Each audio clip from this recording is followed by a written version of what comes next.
Hello friends, Maiza Ali YouTube channel को subscribe करें और पास मौजूद बेल आइकन को दबा दें best health and beauty tips videos सबसे पहले देखने के लिए। बिस्मिल्लाहिर्रहमानिर्रहीम, अस्सलाम वालेकुम, welcome back to my channel. मेरा नाम है माइज़ा अली। फ्रेंड्स, आज की इस शॉर्ट वीडियो में मैं आपको फास्ट हेयर ग्रोथ सीरम बनाना सिखाऊंगी, जिसके यूज़ से आपके हेयर्स लॉन्ग, शाइनी और बहुत मजबूत हो जाएंगे। ये बहुत इफ़ेक्टिव सीरम है। इसके रेगुलर यूज़ से आपके हेयर्स बहुत ज़्यादा लॉन्ग हो जाएंगे।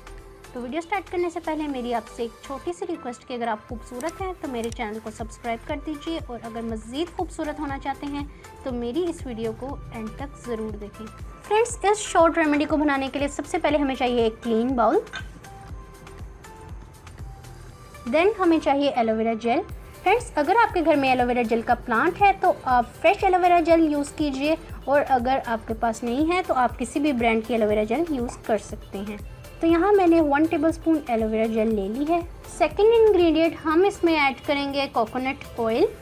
फ्रेंड्स, इसमें 2 टेबलस्पून कोकोनट ऑयल ऐड करूँगी।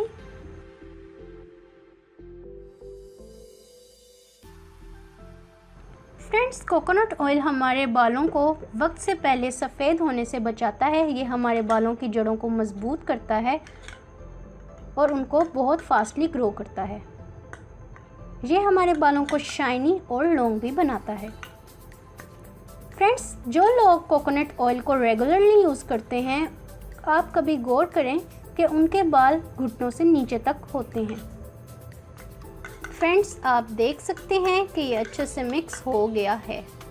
फ्रेंड्स, इस सीरम को आपने अपने स्कैल्प पे लगाना है और फिर आपने सर्कुलर मोशन में अपने स्कैल्प पे मसाज करना है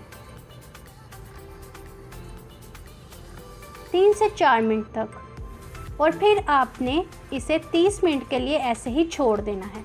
उसके बाद आप किसी भी हर्बल शैम्पू से अपने बालों को वॉश कर लीजिए। इस सुपर फास्ट हेयर सीरम को वीक में 2 बार यूज़ कीजिए। उसके बाद आपको वाज़िया फ़र्क महसूस होगा। आपके हेयर्स की सुपर फास्ट ग्रोथ होगी। अगर आपको मेरी ये शॉर्ट रेमेडी पसंद आई है तो मेरी वीडियो को कर दीजिए लाइक, मेरे चैनल को करें सब्सक्राइब, और मुझे कमेंट करके बताएं कि ये शॉर्ट वीडियो आपको कैसी लगी।